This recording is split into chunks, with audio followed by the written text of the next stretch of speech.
Olá você, é hora de conferir os destaques da semana entre os julgamentos do plenário do Supremo Tribunal Federal, aqui na TV Justiça. Plenárias, está começando.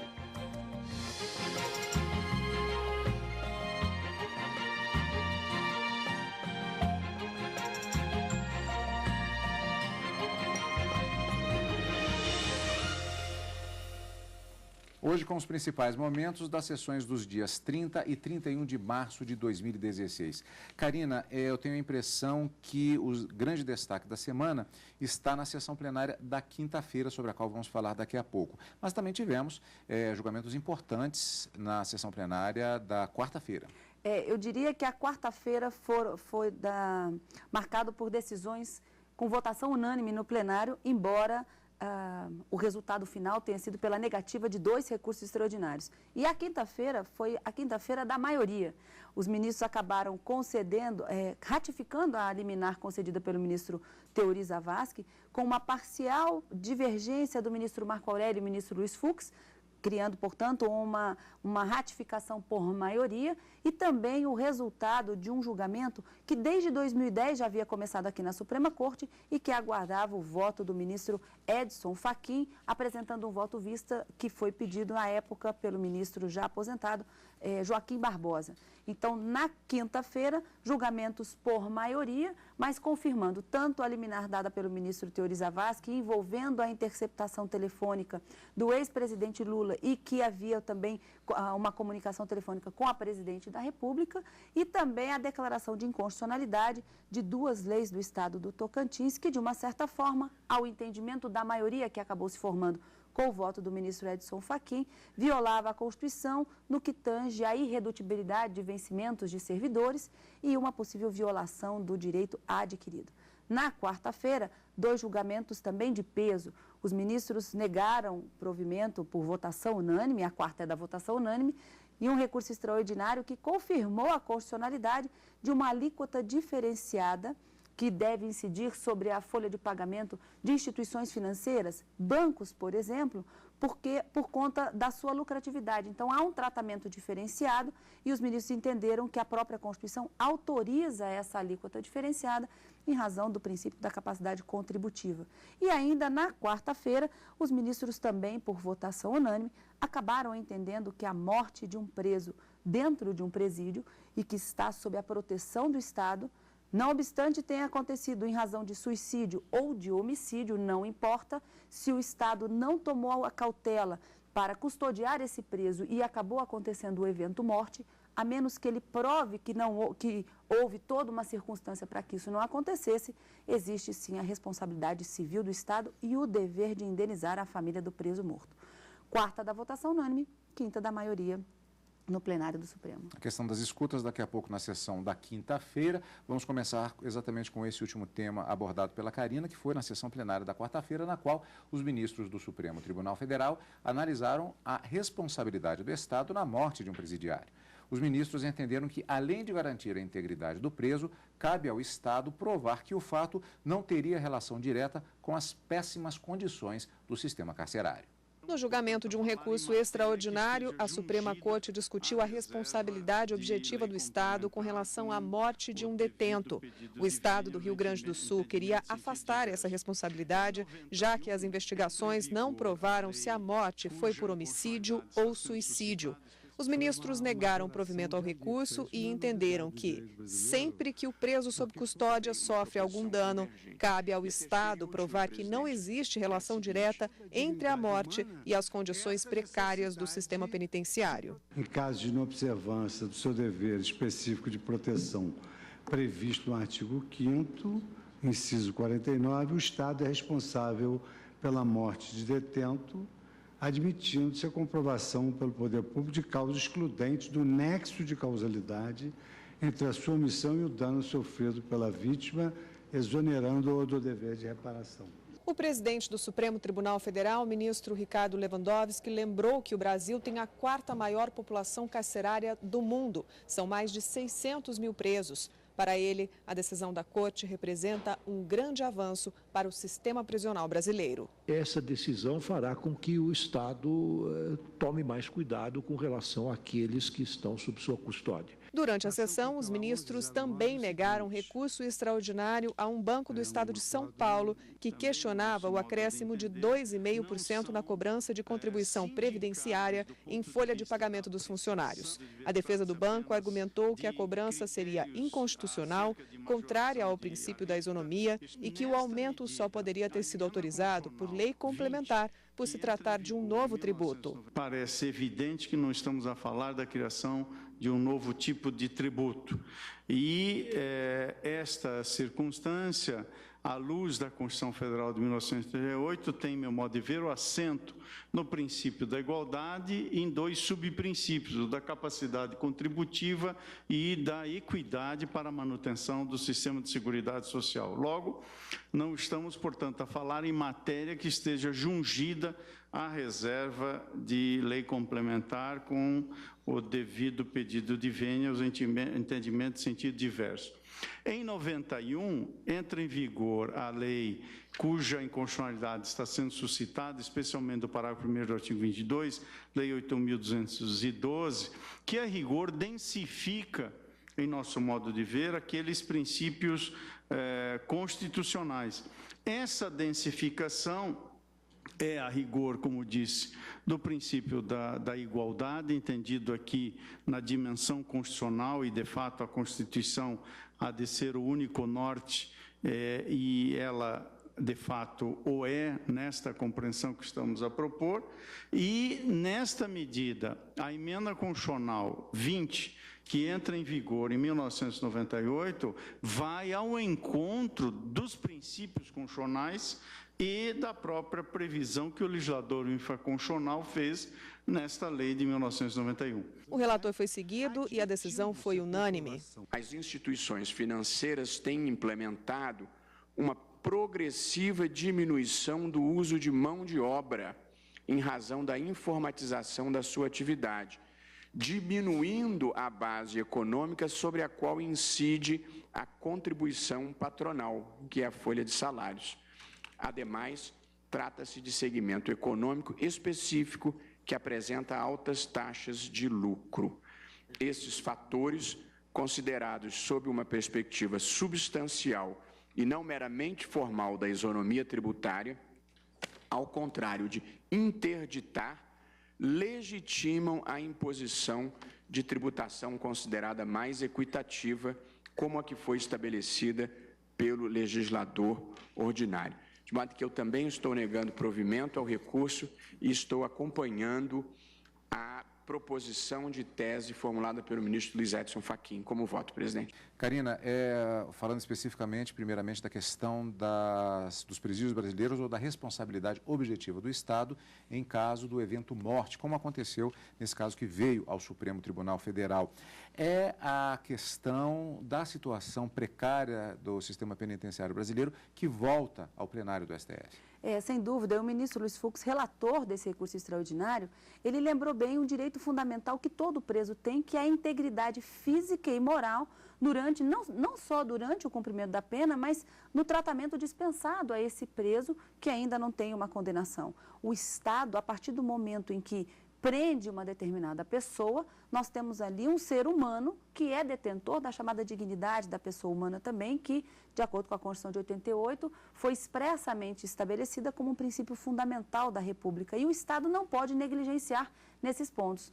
Havendo o evento morte, a integridade física do preso foi violada enquanto direito fundamental, e aí existe sim o dever do Estado indenizar, independentemente de culpa. É assim que a gente tenta explicar o que é essa responsabilidade objetiva do Estado.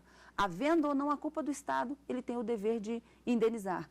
Ele tem essa responsabilidade, a menos que ele prove que tomou todas as precauções. Então, existia um preso que estava acometido com alguma doença, houve toda uma assistência à saúde desse preso e aconteceu o evento morte. Talvez nesse caso não haveria a responsabilização, mas pelo que a primeira instância, o tribunal acabou confirmando a indenização, ainda que o laudo da necrópsia não tivesse sido conclusivo, se fosse homicídio ou suicídio, o ministro Luiz Fux disse, não importa, o evento morte, desde que não cumprido o dever do Estado de comprovar que houve o dever de proteção efetivo, tem o dever de indenizar está caracterizada a responsabilidade objetiva do Estado. Karina, vale lembrar que, com relação a esta decisão e também ao outro recurso extraordinário que foi julgado na sessão plenária da quarta-feira, ambos tinham a chamada repercussão geral reconhecida. Significa que, especificamente para estes casos, 182 processos que estavam sobrestados, ou seja, suspensos no seu julgamento, agora têm a decisão garantida por meio destas decisões do Supremo Tribunal Federal. Isso foi na sessão da quarta-feira. Depois do intervalo, você vai conferir. O Supremo Tribunal Federal decidiu na sessão da quinta que nos processos da chamada Operação Lava Jato, que envolvam escutas telefônicas com autoridades com prerrogativa de função aqui no Supremo Tribunal Federal, estes processos têm de ser encaminhados à Suprema Corte. Daqui a pouquinho.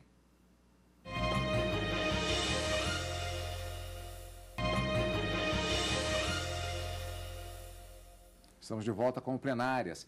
Agora com os destaques da sessão plenária da quinta-feira. Naquela sessão, o plenário do Supremo Tribunal Federal decidiu que os processos da chamada Operação Lava Jato, especificamente aqueles que envolviam o ex-presidente Lula e nos quais houve as escutas telefônicas envolvendo autoridades com a chamada prerrogativa de função, estes processos têm de ser enviados aqui para a Suprema Corte. Os ministros ainda vão julgar o mérito do caso para decidir o que pode ou não permanecer sob investigação da Suprema Corte e o que deve voltar para a Justiça Federal do Paraná. O relator, ministro Teori Zavascki, defendeu a suspensão imediata dos efeitos da decisão do juiz Sérgio Moro, que quebrou o sigilo de conversas telefônicas entre o ex-presidente Lula e autoridades que têm prerrogativa de foro. O advogado-geral da União, José Eduardo Cardoso, disse que o magistrado de primeira instância perde a competência quando há registro de conversas envolvendo pessoas com foro privilegiado. E o que nós vimos nesses fatos, com a comoção que eles geraram, inclusive com a possibilidade de prova ilícita na conversa da senhora presidente da República, captada com o ex-presidente Luiz Inácio Lula da Silva, captada depois da decisão de encerramento da coleta e divulgada ao arrepio da Constituição e da lei, é algo absolutamente inaceitável num Estado democrático de direito. Ninguém no Estado democrático de direito está acima da lei.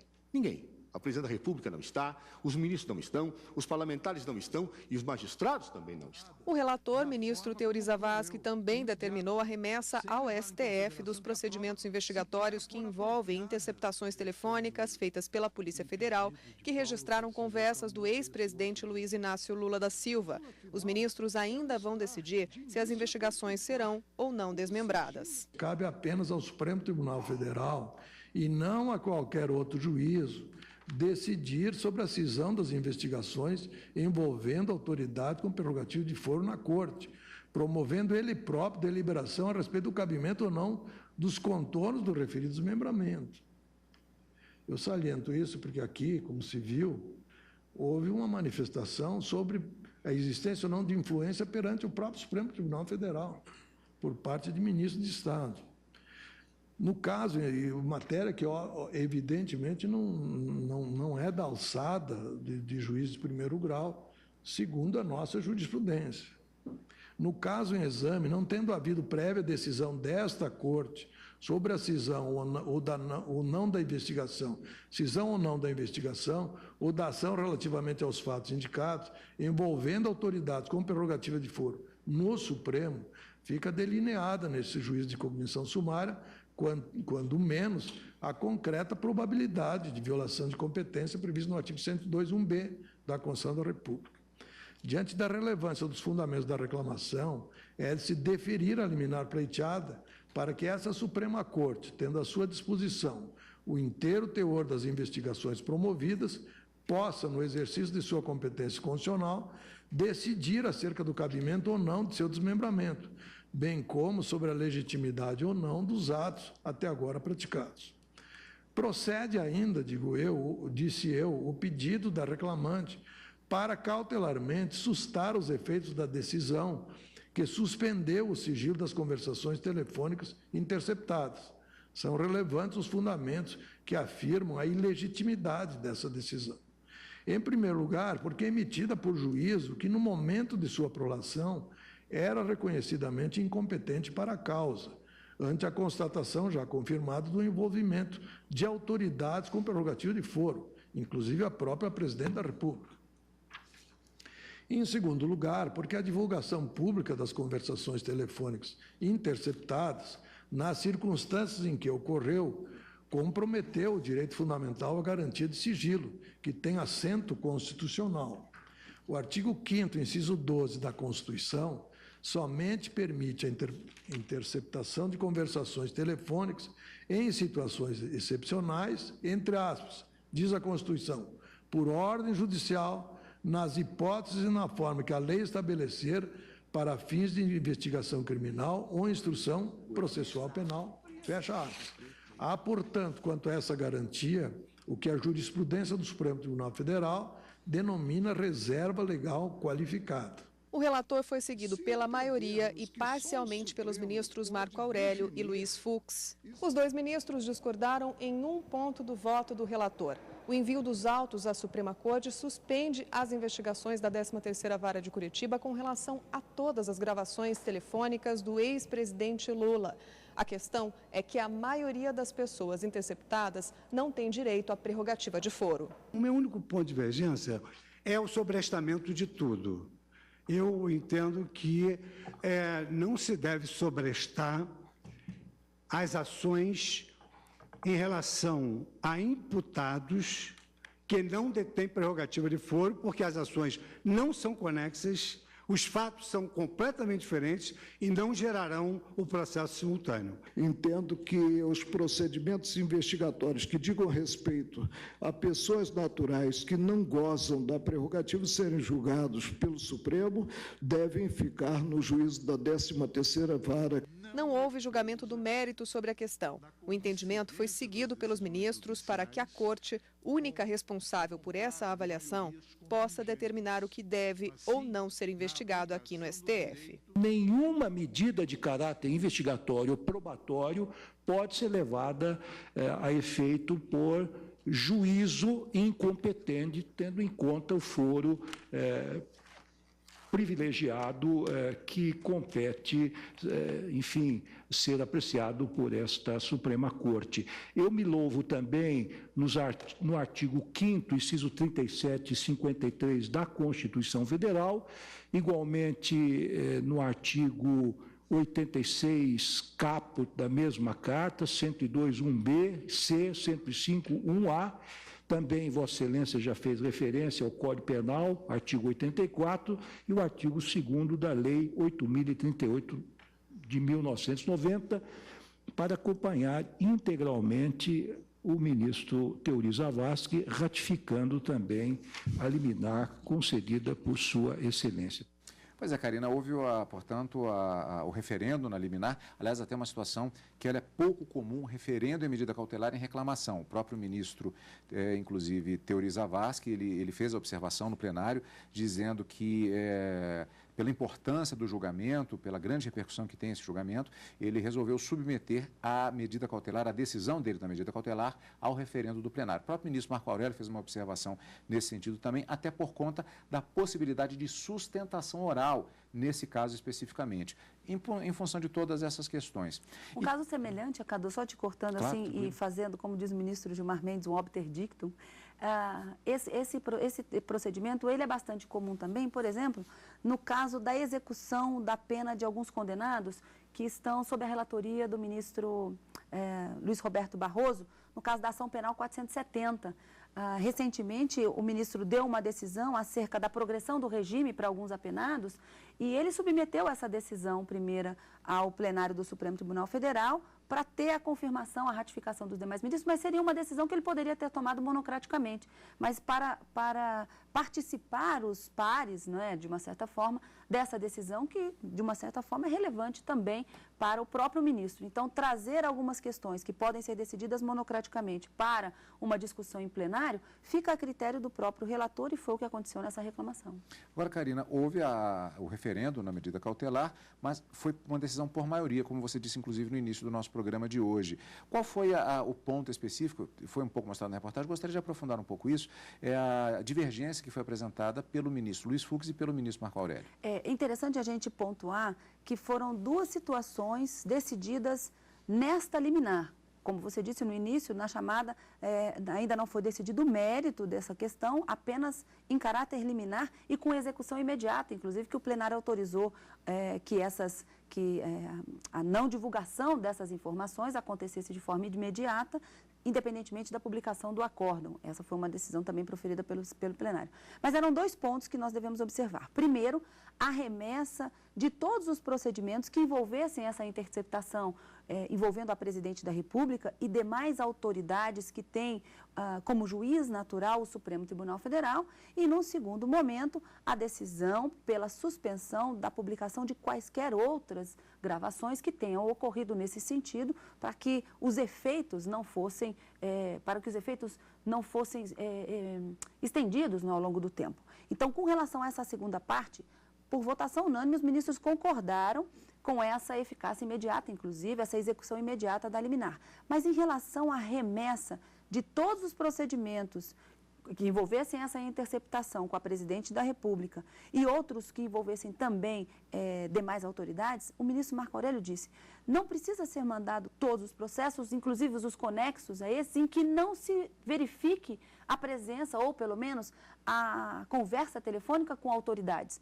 Remete-se apenas àqueles em que as autoridades aparecem. E aí sim fica mantida a prerrogativa de foro em razão da função para o julgamento no Supremo Tribunal Federal. Para os demais, não. E a decisão do ministro Teori Zavascki veio nesse sentido de ampliar um pouco mais. Então, eles concordavam com a remessa e concordavam com a suspensão dos efeitos dessa divulgação das interceptações telefônicas. Mas não concordavam, ministro Marco Aurélio e ministro Fux, que todos os processos, mesmo aqueles que não tivessem autoridades envolvidas, fossem encaminhados ao Supremo. Então, era uma questão uma questão menor, não é, nessa discussão, mas que acabou prevalecendo a decisão in totum do ministro Teori Zavascki, confirmando a liminar. O mérito deve ser discutido no momento posterior. Essa questão, inclusive, relativa ao que foi decidido, não significa que houve a decisão no sentido de que as questões envolvendo as declarações, o que foi afirmado pelas autoridades como for por prerrogativa de função, que já haverá julgamento pelo Supremo Tribunal Federal. A determinação é que essa decisão deverá ser tomada no foro competente, que é o Supremo Tribunal Federal. O desmembramento do processo é uma decisão posterior. Então, nesse momento, a remessa que o ministro, inclusive ontem na sessão, ele disse, a remessa já foi, inclusive, feita.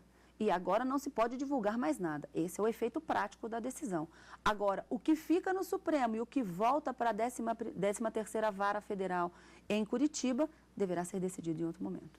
Carina, ainda na sessão plenária da quinta-feira, houve o julgamento de uma ação direta de inconstitucionalidade, número 4013, que foi questionada a validade de 2 leis do Tocantins, 1866 e 1868, as duas de 2007. O Partido Verde ele argumentou que as leis teriam tornado sem efeito os aumentos de vencimentos concedidos aos servidores públicos estaduais por leis estaduais anteriores. Os servidores públicos estaduais eles teriam adquirido direito aos aumentos desde a entrada em vigor destas leis e que as suas revogações pelas leis impugnadas importariam em redução dos vencimentos dos servidores. Houve uma argumentação interessante nesse caso, né, Karina?